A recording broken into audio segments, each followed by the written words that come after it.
How to trade futures on ThinkorSwim.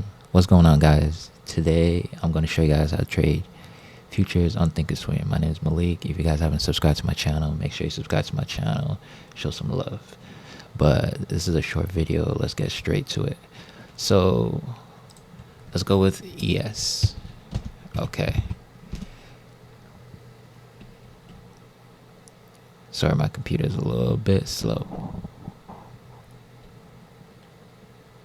There we go. So we're at the S&P. So all you're going to do is click on the active trader tab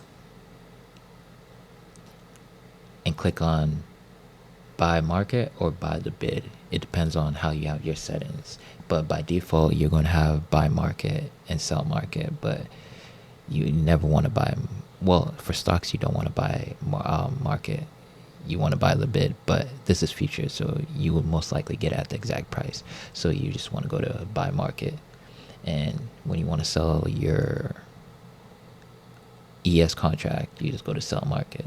Simple as that. And that's it for the video, guys. If you haven't subscribed yet to my channel, make sure you subscribe, show some love. You know, I'm trying to grow my channel, starting out from the bottom and everything like that. But yeah, that's it. Peace.